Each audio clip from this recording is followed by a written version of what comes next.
안녕하세요. 직장인 투자자 A입니다. 오늘은 오랜만에 주식시장 이야기를 좀 해볼까 합니다. 최근 제가 코인 컨텐츠를 주로 다루는데요. 그 이유는 그동안 주식시장 대비 코인 시장의 기대 수익률이 더 높다고 판단을 했기 때문입니다.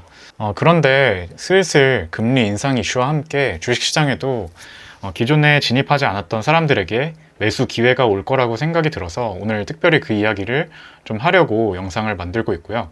결론적으로 말씀드리면 이 금리 인상은 사람들이 두려워하는 것과 다르게 시장의 위기보다는 매수의 기회 요인으로 작용할 거라는 것이 저의 지금의 관점입니다.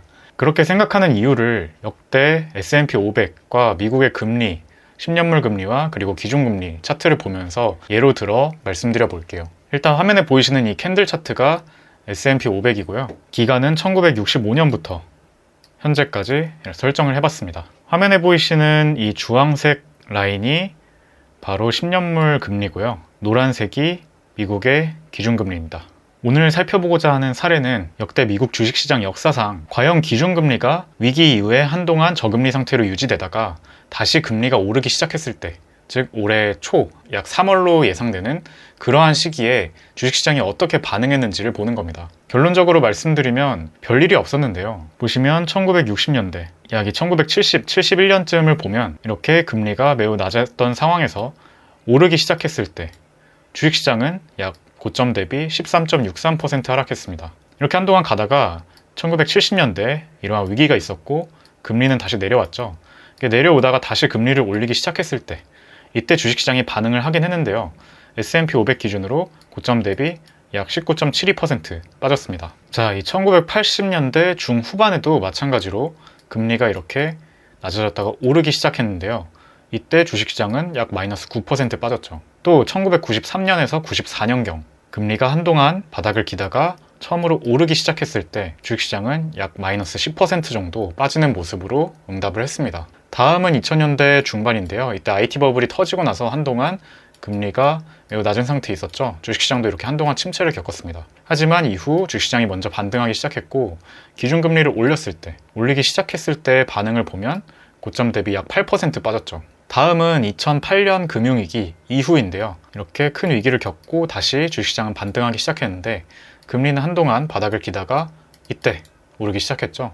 그때 주식시장은 고점 대비 약 마이너스 15% 정도 빠졌습니다. 보시는 것처럼 포인트는 이렇게 약 마이너스 10%에서 마이너스 20% 정도 빠졌다가 실제로 금리가 오르는 금리 인상기에는 한동안 약 1년 정도, 최소 1년 정도는 S&P 500이 추가 상승을 해줬다는 겁니다. 이렇게 말이죠.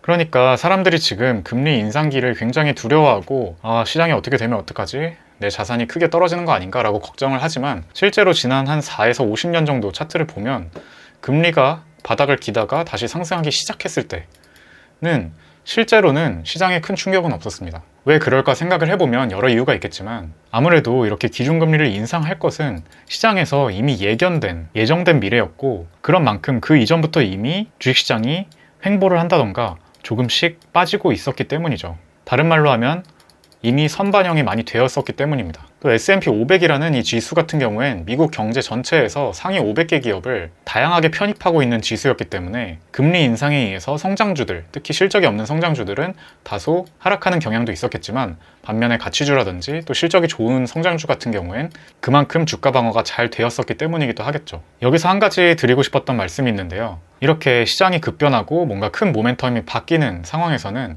내가 성장주를 사야 될지 가치주를 사야 될지 또 이런 섹터를 사야 될지 저런 섹터를 사야 될지 헷갈리는 경우가 많을 겁니다. 그럴 때일수록 이렇게 다양한 섹터나 다양한 기업을 보유한 S&P 500을 사는 것도 꽤 괜찮은 선택이 될 거라고 생각을 하고요. 역사적으로도 이렇게 금리가 다시 인상하는 시기에 훌륭하게 주가 방어도 해줬고 또 반대로 말하면 오늘 드리고 싶었던 말씀인 이렇게 시장이 약 마이너스 10에서 20% 정도 하락을 할 때 추가적인 상승장에 대한 기대를 가지고 매수해 볼 만한 타이밍이 나온다는 거죠. 그래서 저 또한 이렇게 금리가 실제로 상승되기 시작할 때 한 번에 충격은 오지만 그 충격이 약 마이너스 10%에서 마이너스 20% 정도가 됐을 때 S&P 500 지수를 한번 ETF를 통해서 매입해 보는 것도 괜찮을 거라고 생각합니다. 자, 이건 미국 시장 얘기였고요. 그럼 우리나라 시장은 어땠을까? 한번 살펴보도록 하겠습니다. 자, 다음은 코스피 차트인데요.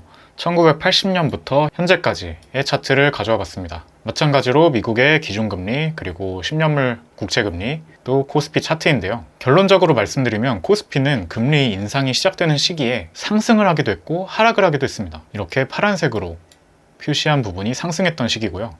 빨간색으로 표시한 부분이 하락했던 시기입니다. 확률은 거의 반반이었는데요. 결론적으로 말씀드리고 싶은 건 지금과 경제 환경이 많이 달랐던 1980년대를 제외하면 하락을 해도 그 타격이 마이너스 13%, 또 마이너스 8.65% 정도로 크지 않았을 뿐더러 곧 다시 회복하는 모습을 보여줬고, 반면에 금리가 상승하기 시작할 때 이렇게 같이 코스피 가격도 상승하는 모습, 그리고 그 이후로 한동안 상승장이 시작됐던 모습도 있었다는 겁니다. 이 이유에 대해서는 몇 가지 가설을 세워봤는데요. 첫 번째는 미국의 기준금리 인상보다 한국의 기준금리 인상 폭이 더 컸을 때 상대적으로 한국 증시의 매력도가 올라가면서 해외 자금이 유입돼서 코스피도 같이 올랐다 라는 추측도 해볼 수 있을 것 같고, 두 번째는 금리를 인상한다는 것 자체가 글로벌 경제가 회복되기 시작한다는 신호였기 때문에 그만큼 신흥국 경제가 더 주목을 받았던 것 아닌가 라고도 생각해 볼 수 있을 것 같습니다. 어쨌든 통계적으로 이 미국의 금리 인상 시작기에는 한국 증시도 상승세가 시작됐거나 아니면 하락을 해도 그 폭이 크지 않았고 곧 회복을 해줬다 라는 메시지를 우리가 뽑아낼 수 있겠죠. 따라서 한국 증시 역시 실제로 미국의 금리 인상이 시작된다면 그때 잠깐의 충격 이후에 그 시기를 신규 매수의 기회로 삼아보는 것도 나쁘지 않을 것이라는 생각이 듭니다. 역사가 반드시 이번에도 반복되리란 법은 절대 없겠지만 그럼에도 통계적으로 여태까지 이런 모습, 어떤 일관적인 모습을 보여줬다는 건 우리가 알고 있으면 분명히 좋은 기회의 수단으로 삼을 수 있다는 생각이 들어서 이렇게 공유를 드리고 싶었고요. 실제로 그 상황이 되었을 때 한 번 더 판단을 해야겠지만 이런 점들을 배경 지식으로 알고 계시면 도움이 될 것이라 생각합니다. 만약 시장 성장률 이상의 초과 수익을 달성하고 싶다면 개별 주식을 무엇을 살지 추가적으로 스터디를 해봐야겠고요. 이 부분도 이제 다음에 올 이 매수 기회를 생각하면서 저도 공부하고 또 공부한 내용들을 중간중간에 영상으로 업로드 해드리도록 하겠습니다. 단 확실한 것은 금리가 인상된다는 건 기업들에게 일반적으로 비용 조달의 어려움, 그리고 생산 비용의 증가로 나타나기 때문에 내 원가가 올라가는 만큼 내 판매가를 올릴 수 있는 가격 결정권이 있는 기업이 조금 더 유리할 것이라는 생각이 들고요. 그러면서도 아무래도 돈은 모두가 오르는 장세가 아니기 때문에 실적이 받쳐주는 기업에게 몰릴 겁니다. 이미 그런 움직임이 보이고 있고요. 따라서 앞서 말씀드린 이 가격 결정권과 실적이 뒷받침되어주는 기업 위주로 개별 종목은 선택을 해야 될 것이라 생각이 됩니다. 저도 이 점에 포커스를 맞춰서 하락장에 주을 만한 좋은 주식 찾기를 종종 올리도록 하겠습니다. 아마 새해가 되면서 올해는 투자 한번 제대로 해봐야겠다, 열심히 해봐야겠다 라고 새해 다짐을 세우신 분들도 많으실 겁니다. 이렇게 틈틈이 공부를 하시면서 아직 본격적으로 큰 돈을 투입하진 않고 스터디만 하고 계신 분들이 많으실 텐데요. 이렇게 금리 인상에 맞춰서 어떤 사람들은 단순히 걱정을 하고 있을 때 그러한 시기를 또 신규 매수 기회로 삼으셔서 투자를 시작해 보시는 것도 나쁘지 않을 것이라 생각합니다. 아무쪼록 오늘 영상도 끝까지 봐주셔서 감사하고요. 저는 다음 영상에서 더 좋은 내용으로 찾아뵙겠습니다. 지금까지 직장인 투자자 A였습니다.